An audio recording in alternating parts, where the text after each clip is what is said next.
morning, everyone. Welcome to the Santa Barbara International Festival Press Conference. My name is Kathy Schnigadykes, and I'm the CEO for Visit Santa Barbara. This year, the film festival marks its 30th annual celebration of the best in film, actors, and filmmakers. And as our charming, laid-back community has really gained cachet and recognition in the last 3 decades, so has this winter cinematic gala really changed from a small, community-oriented event to what is now a must-do event for award-winning filmmakers, actors, and certainly devoted moviegoers. And one of the factors that makes this festival so unique is that it highlights our community's unique lifestyle and introduces it into the programming, such as surf films or movies on food and wine, Latina films, environmentally conscious films, and more.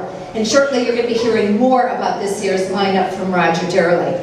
This is also a time when Hollywood magic comes to Santa Barbara, when our town really plays a starring role before a discerning audience coming from all over the world. So while our guests are rushing from screenings to celebrity tributes to industry panels, we in the hospitality industry are rolling out the red carpet to festival visitors, a break with special offers from wineries, restaurants, and hotels.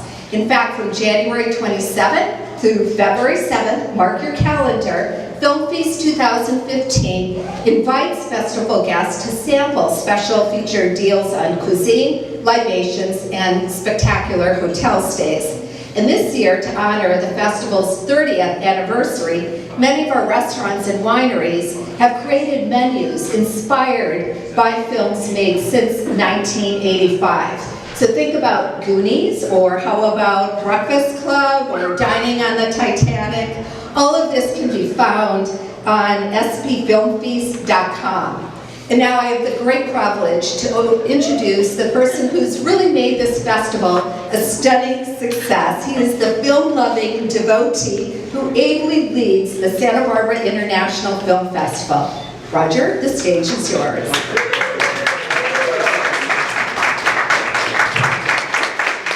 Good morning, everybody. Yes, it's pretty overwhelming. 30th anniversary is a pretty significant milestone for any arts organization, and it is Santa Barbara's 30th. Also, it is my 12th year running the film festival. So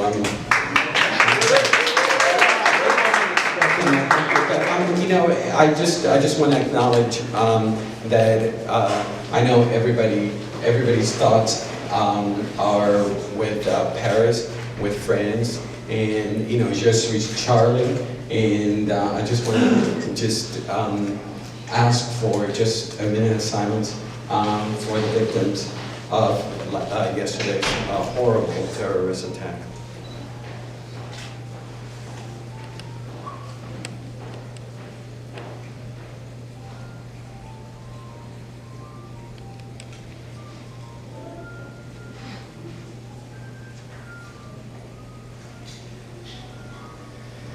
Very good, thank you. Thank you very much. Barbara Boris is not here today. She's on her way. She'll eventually be here. Barbara Boris has been, should I wait for her to unveil this? Let's wait for Barbara. Barbara, normally we display the poster, but Barbara is delayed in traffic just the way I was, so let's wait to unveil when she shows up. I want to thank Nadine Turner and Cameron Erickson from Hotel Santa Barbara, who year after year host us here. And this is the festival hub. During the 11 days of the festival, this is a pretty happening place. This is the place to be. All the updates and etc. are happening here. So as I said, this is the 30th anniversary, and there's some pretty amazing surprises that I would like to announce. Also, before I start talking, I want to thank UGG, who has been once again a presenting sponsor, and they've really stepped up to the plate for us year after year, and it's pretty amazing. We have 23 world premieres at this film festival. We have 55 US premieres representing a total of 54 countries. We're doing something really wonderful this year, the introduction of the Artisans Awards. As you know, every year we showcase directors, we showcase writers, producers, and big celebrities, like this year Michael Keaton, and we have Jennifer Aniston, and Eddie Redmayne, and Ethan Hawke, and Patricia Arquette, and all these different big stars we've announced. But there's people that work behind the scenes, editors, composers, cinematographers, and this year we're doing this one evening in conjunction with Variety, and it's called the Artisans Variety Awards, and where we're going to be celebrating the below-the-line artists. And people like Trent Reznor, who wrote the score for Gone Girl, will be celebrated that evening. Sandra Adair, who edited Boyhood, and Dion Beebe, who did the cinematography for Into the Woods, and many others will be celebrated that evening during the film festival. So that's a pretty exciting addition to the festival. The directors panel, as you all know, has been growing in prestige year after year, and we decided to do it more as a tribute, and we're going to have all the top directors of this year are going to be at the Arlington, so it's going to be like a directors panel on steroids. I'm glad somebody thought that was funny. You all know our interest in education, and we see the whole entire film festival as an educational experience. And for the past 3 years, we've been doing this film studies program, where we have students from City College and we have students from Antioch, and they follow a very strict curriculum during the film festival, using the festival as a tool. They attend classes during the festival, they attend seminars, they attend screenings, and of course the big tributes and the panels.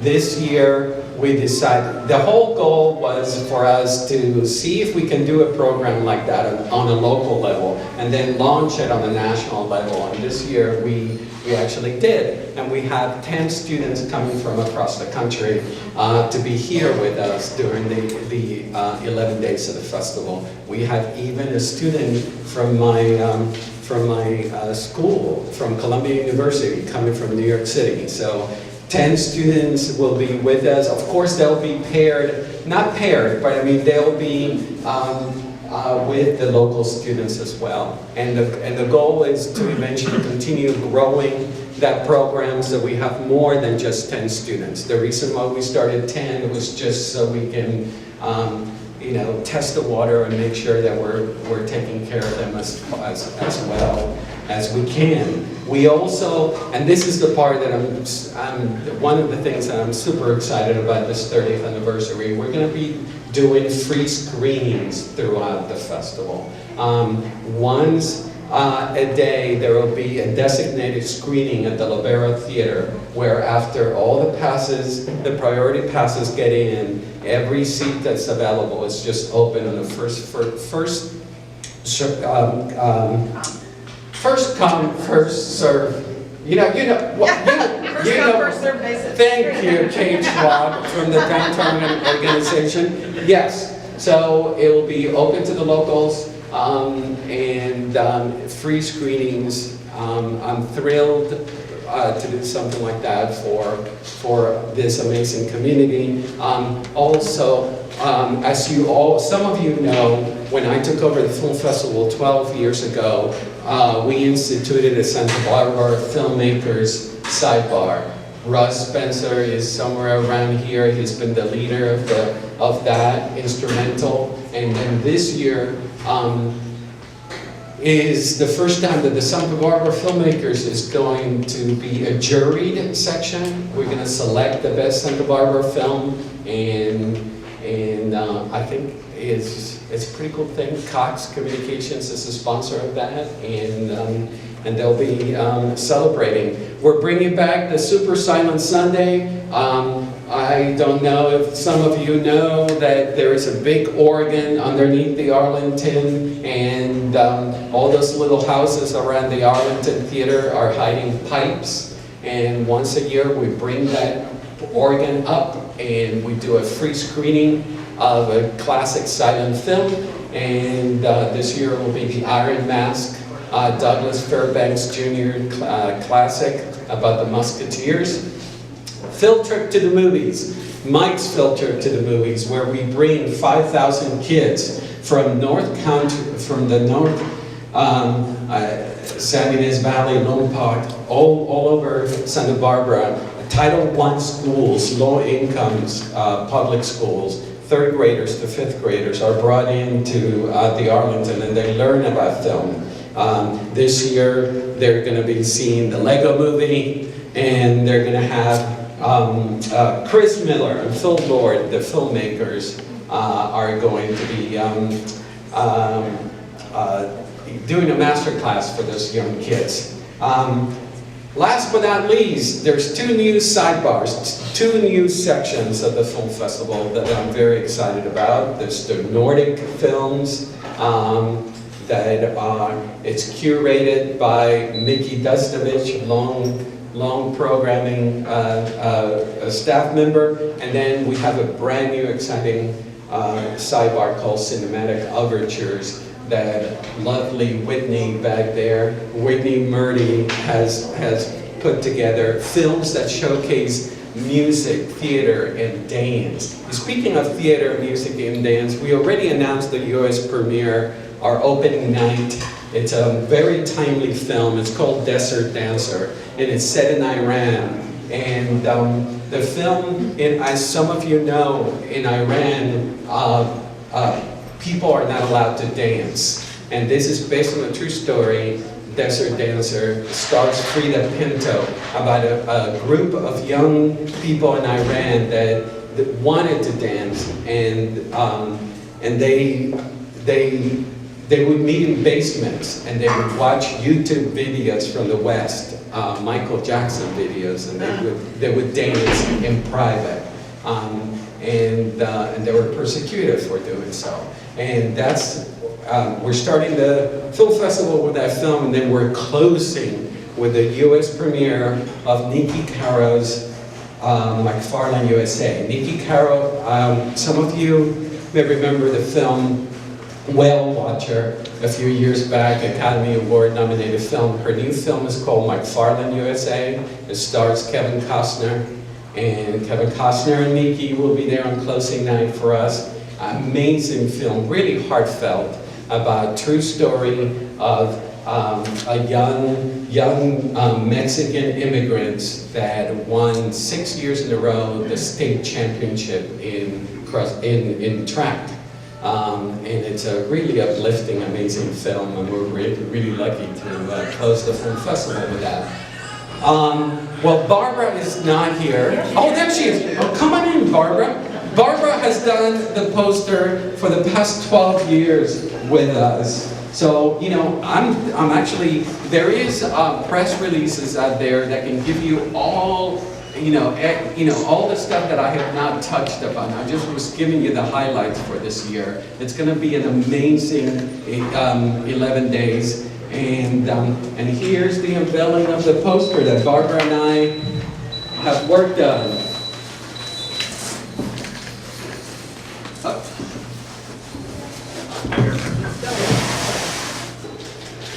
There we go.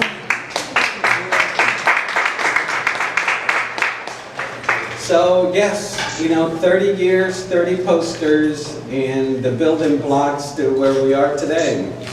So thank you very much, everybody, for being here. Thank you very much. Once again, thank you to Hotel Santa Barbara, and we'll see you in 20 days when the festivities start.